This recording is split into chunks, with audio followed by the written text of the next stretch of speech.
Students, आप देख रहे हैं साइंस विद साइंटिस्ट।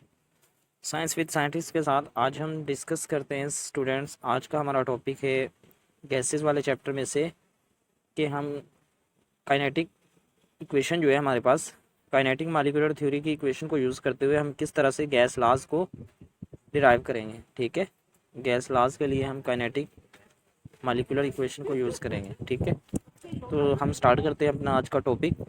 सबसे पहले हमारे पास गैसेस लॉ की हम बात करें तो हमारे पास है बॉयल्स लॉ। ठीक है, हमें पता है स्टूडेंट कि जो काइनेटिक मॉलिक्यूलर थ्योरी है उसके हमने पास्टुलेट्स की बात की थी। तो हमारे पास जो फर्स्ट पास्टुलेट था वो था कि जो एनर्जी है ना गैस के मॉलिक्यूल्स की, काइनेटिक एनर्जी, वो डायरेक्टली प्रोपोर्शनल होगी एब्सोल्यूट टेम्परेचर के। ठीक है, यानी कि जितना एब्सोल्यूट टेम्परेचर होगा उतनी ही काइनेटिक मॉलिक्यूल उसकी एनर्जी होगी। ठीक है, काइनेटिक एनर्जी गैस मॉलिक्यूल की। तो हमें पता है कि काइनेटिक एनर्जी का फार्मूला 1/2 mc²। ठीक है, अगर गैस के नंबर ऑफ मोल्स हैं n मोल्स, ठीक है, तो उसके लिए काइनेटिक एनर्जी हो जाएगी 1/2 mnc²। ठीक है, directly proportional to absolute temperature. ठीक है, डायरेक्टली साइन ख़त्म किया हमने प्रोपोर्शनलिटी का, तो यहाँ के टी हमने ले लिया। ठीक है, यहाँ के जो है वो हमारे पास प्रोपोर्शनलिटी कॉन्स्टेंट है। ठीक हो गया।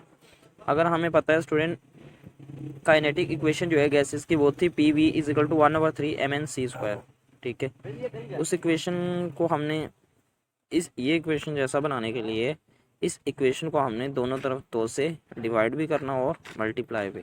ठीक है, राइट साइड में हमने मल्टीप्लाई भी किया और डिवाइड भी कर दिया 2 से। ठीक है, तो ये आप देख लें, 2 से मल्टीप्लाई किया, 2 से डिवाइड किया।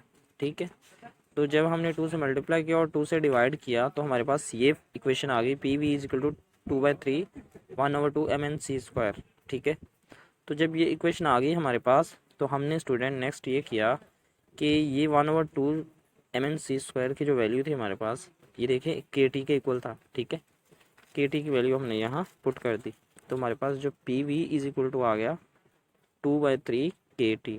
ठीक है, P V is equal to 2/3 kT। तो यहाँ आप इस इक्वेशन में देखें स्टूडेंट कि हमारे पास पी वी डायरेक्टली प्रोपोर्शनल किसके, के टी के। ठीक है, जबकि हमारे पास बॉयल्स लॉ में क्या था, टेम्परेचर कांस्टेंट था। टेम्परेचर भी कांस्टेंट है, 2/3 भी कांस्टेंट है और के भी प्रोपोर्शनलिटी कांस्टेंट है। अगर ये तीनों फैक्टर हमारे पास कांस्टेंट है तो P V is equal to K आ गया। ठीक है, अकॉर्डिंग टू बॉयल्स लॉ। तो ये हमने देखा कि ये काइनेटिक मॉलिक्यूलर थ्योरी की जो इक्वेशन है उससे हमने किस तरह से गैस लॉ को डिराइव किया। फर्स्ट लॉ को हमने डिराइव कर लिया है, वो है बॉयल्स लॉ। तो ये हमारे पास प्रूव हुआ। नेक्स्ट स्टूडेंट हमारे पास सेकंड जो गैस का लॉ है वो है चार्ल्स लॉ। ठीक है, हमें पता है कि जो इक्वेशन हमने डिराइव की थी, ये वाली equation P V is equal to 2/3 kT। ठीक है, ये हमने इक्वेशन डिराइव कर ली थी काइनेटिक मॉलिक्यूलर इक्वेशन से। ठीक है, उसकी काइनेटिक एनर्जी की वैल्यू को यूज़ करते हुए तो हमारे पास फाइनल इक्वेशन ये बन गई थी। आप बॉयल्स लॉ में चेक कर सकते हैं। ठीक है, अब इस इक्वेशन को हम जब रीअरेंज करते हैं तो हमारे पास v इज़ इक्वल टू आ जाता है, p इधर मल्टीप्लाई हो रहा था, इधर जाके डिवाइड हो गया। ठीक है, 2/3 एज इट इज़ के टी डिवाइड बाय p। ठीक है, तो आप यहाँ देखिए student 2k divided by p, t को हमने ब्रैकेट से बाहर ले लिया। ठीक है, तो अब हम यहाँ से ये कर सकते हैं कि एट कांस्टेंट प्रेशर पर क्या होगा, हमारे पास कांस्टेंट प्रेशर पर ये होगा कि ये भी सारा जो है ये कांस्टेंट वैल्यूज़ हैं। ठीक है, जब प्रेशर कांस्टेंट होगा, और चार्ल्स ने हमें पता था कि प्रेशर को कांस्टेंट रखा था और number of moles of gas इनको कांस्टेंट रखा था, तो ये सारे फैक्टर हमारे पास यहाँ कांस्टेंट है। तो इसको के इक्वल ले लिया हमने। ठीक है, ये सारे कांस्टेंट है, के इक्वल ले लिया, तो हमने इसकी जगह के पुट कर दिया। ठीक है, तो टी यहाँ मल्टीप्लाई हो रहा था, इधर आके डिवाइड हो गया, v divided by T is equal to K. ठीक है, तो ये हमारे पास इक्वेशन आ गई चार्ल्स लॉ की। ठीक है, तो ये भी आप स्टूडेंट देख सकते हैं कि हमने किस तरह से चार्ल्स लॉ को चार्ल्स लॉ को डिराइव किया है काइनेटिक मॉलिक्यूलर इक्वेशन को यूज़ करते हुए। ठीक है, तो ये हमारे पास सेकंड लॉ था गैस का, वो चार्ल्स लॉ। नंबर थर्ड पे हमारे पास गैसेस का जो लॉ है वो है एवोगैड्रो लॉ। अब हम एवोगैड्रो लॉ को डिराइव करते हैं काइनेटिक मॉलिक्यूलर इक्वेशन से। तो इसके लिए हमने कंसीडर कर लिया कि हमारे पास दो गैसेस हैं, एक गैस 1 है और एक 2 है। ठीक है, उनका जो प्रेशर है वो भी सेम है, उसका वॉल्यूम भी सेम है उसके जो नंबर ऑफ मॉलिक्यूल्स हैं वो भी N1 है और N2 से हमने डिनोट कर लिए, ठीक है। उसके मैसेज जो हैं वो M1 और M2 है, ठीक है। और उनकी मीन स्केयर वेलोसिटी जो है C1 C2 है, ठीक है। इसी तरह हमारे पास फिर जो उन गैसेस की काइनेटिक इक्वेशन बनेगी, ठीक है, वो बन जाएगी PV=1/3 M1 N1 C1 gas 1 के लिए, ठीक है। अगर गैस 2 की हम बात करें तो जस्ट M2N2C2 आ जाएगा, बाकी सेम इक्वेशन आ जाएगी, ठीक है। अब देखिए जो उसके प्रेशर और वॉल्यूम जो था वो सेम था, ठीक है।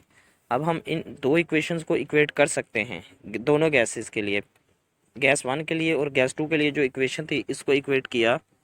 इक्वेट करने के बाद आप देखें कि 1/3 दोनों तरफ था, ये कैंसिल आउट हुआ, ठीक है। M1 M2 N1 N2 C2 C2, ठीक है, C1 C2 ये थे डिफरेंट, ठीक है, दोनों गैसेस के लिए इनकी वैल्यूज़, तो उसको एज इट इज़ हमने छोड़ दिया, ठीक है। हमने देखा कि गैसेस जो थी दोनों गैसेस का टेम्परेचर भी क्या था, कांस्टेंट था, सेम था। तो इसके लिए जब टेम्परेचर सेम था तो हमें पता है कि फर्स्ट पास्टुलेट है काइनेटिक मॉलिक्यूलर इक्वेशन का कि काइनेटिक एनर्जी जो है वो डायरेक्टली प्रोपोर्शनल होगी एब्सोल्यूट टेम्परेचर के। जब टेम्परेचर सेम है तो इसकी काइनेटिक एनर्जी और इस गैस की, गैस 1 और गैस 2 की काइनेटिक एनर्जी सेम होगी, इक्वल होगी। तो गैस 1 के लिए काइनेटिक एनर्जी होगी 1/2 M1 C1 स्क्वायर और गैस 2 के लिए काइनेटिक एनर्जी होगी 1/2 M2 C2 स्क्वायर, ठीक है। 1/2 से कैंसिल आउट हुआ, M1 C1 left hand side, M2 C2 right hand side में आ गया, ठीक है। तो हमने क्या किया, नेक्स्ट हमने इन इक्वेशंस को क्या कर दिया, डिवाइड कर दिया, इक्वेशन 19 वाली को इक्वेशन 20 पे, ठीक है। जब इस इक्वेशन को हमने इस इक्वेशन पे डिवाइड किया तो हमारे पास जो है M1 C1 कैंसिल आउट हुआ, M2 C2 कैंसिल आउट हुआ, ठीक है। N1 लेफ्ट हैंड साइड पे बच गया और N2 राइट हैंड साइड पे बच गया, ठीक है। तो ये आप देख सकते हैं according to Avogadro law number of moles of gas should be same, ठीक है। वो सेम होंगे जब उसका प्रेशर और उसका टेम्परेचर और उसका प्रेशर जो है कांस्टेंट होगा। ये किसने कहा था, एवोगैड्रो ने। तो ये हमने डिराइव कर लिया एवोगैड्रो लॉ भी काइनेटिक मॉलिक्यूलर इक्वेशन को यूज़ करते हुए।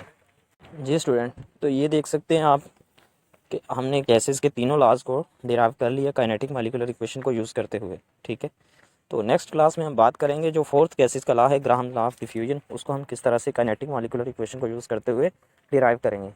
आज के लेक्चर में हम इसलिए नहीं एक्सप्लेन किया ताकि हमारा लेक्चर जो है वो ज़्यादा लेंथी हो जाएगा, नेक्स्ट लेक्चर में हम बात करेंगे।